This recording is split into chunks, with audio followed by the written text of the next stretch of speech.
Top of the morning to you. This is a video I did of Jay Millar's barber shop on Seaview Street, just off the Belfast Shore Road.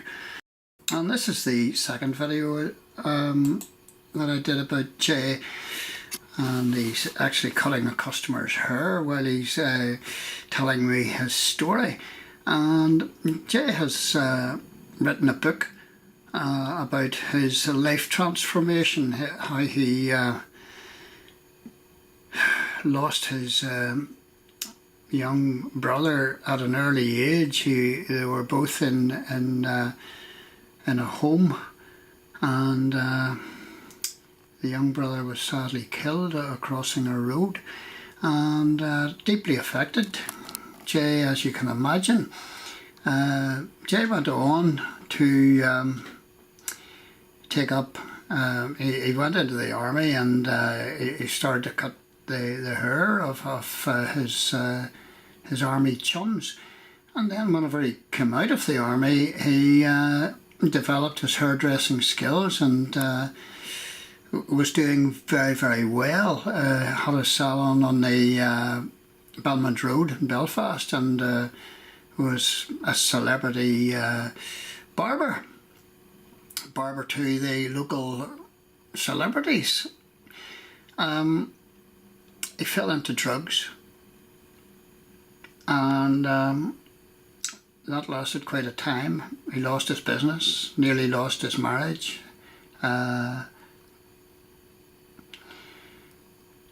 But by the grace of God, he became a Christian and turned his back on that kind of lifestyle. His salon now is on the Shore Road, and he runs a hairdressing academy.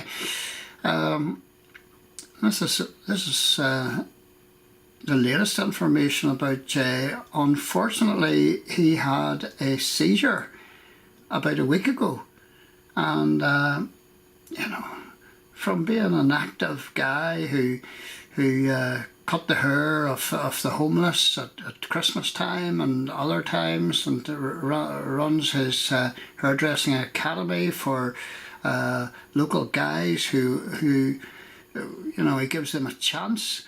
I'm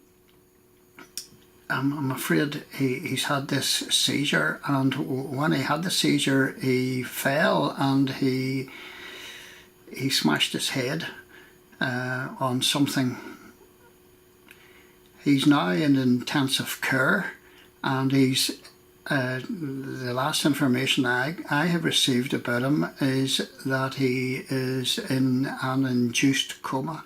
So you know, life can throw up all sorts of problems.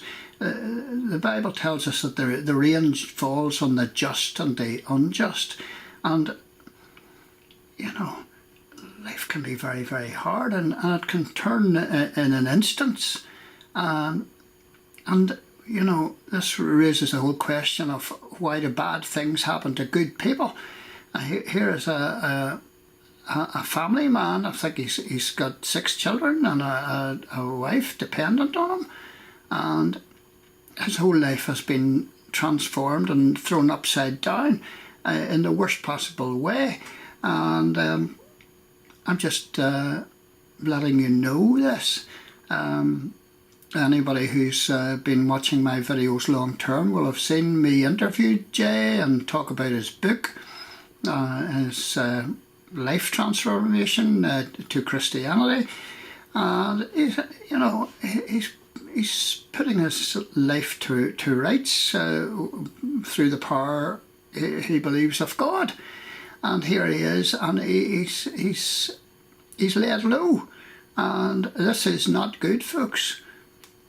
So I'm just putting out this video to let you know about what has happened to Jay, and I'm also putting it out for you to please say a wee prayer for him, for his recovery, because it's not looking good at the minute. And anybody who has further information about Jay, please let me know on the channel, and I'll update viewers. So we just pray for Jay's recovery. So he's a terrific guy. And watch the videos and see what he says, and say a wee prayer if you're a praying person. I do believe in the power of prayer, and prayer does change things. Well, why did God allow this to happen? I just don't know. I don't know. I'm not in a position to answer that question. So pray for Jay.